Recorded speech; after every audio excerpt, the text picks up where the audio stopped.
Sir గతంలో SRDP కింద KT Ramarao గారు కొన్ని ప్రపోజల్స్ ఇచ్చారు. అవన్నీ టెండర్ కూడా అయ్యాయి. స్పెషల్లీ మా నియోజకవర్గంలో రాజ్మౌంట్ to Patigadda, green lands to necklace road, విల్కెన్ పార్క్ టు నెక్లెస్ రోడ్ ఇవన్నీ ఇచ్చారు. టెండర్స్ కూడా అయ్యాయి. మరి టెండర్స్ అయిన తర్వాత వారి వర్క్ మొదలు కాలేదు.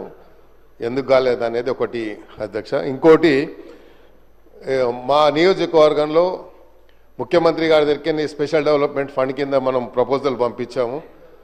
అది ఇప్పటికీ ప్లానింగ్లో పెండింగ్ ఉంది. మరి ప్లానింగ్ నుంచి ఎందుకు వస్తలేదు అదొక ప్రాబ్లం ఉంది అధ్యక్ష.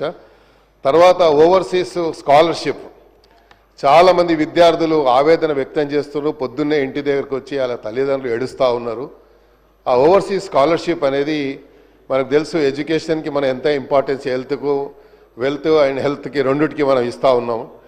మరి మనం ఇలాంటి అప్పుడు ఆ ఓవర్సీస్ స్కాలర్షిప్ నిన్న నేను మంత్రి గారితో అడిగితే మీరు ముఖ్యమంత్రి గారు చెప్పనంటున్నారు, కన్సర్న్ మినిస్టర్ గారు.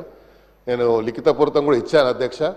ఇవన్నీ ఇష్యూస్ అనేది చాలా ప్రజలకు సంబంధించిన ఇష్యూస్ కాబట్టి మీరు మా హైదరాబాద్ సిటీలో వర్క్స్ మాత్రము జిహెచ్ఎంసీలో వర్కులు జరగడం జరిగలేదు. కాబట్టి మేము మళ్ళీ ఇప్పుడు రేపు ఎలక్షన్స్కి వెళ్ళాలి. మొన్న రేజ్ చేసినటువంటి ఈద్గా గ్రౌండ్స్ ఇప్పటి వరకు దాన్ని క్లియర్ చేయలేదు. రేపు నమాజ్ చదువుకునేటువంటి ఇంకా 2 రోజులలో మరి ఈద్ వస్తుంది కాబట్టి నేను నిన్న జెడ్సీ గారితో నిన్న కూడా మాట్లాడాను.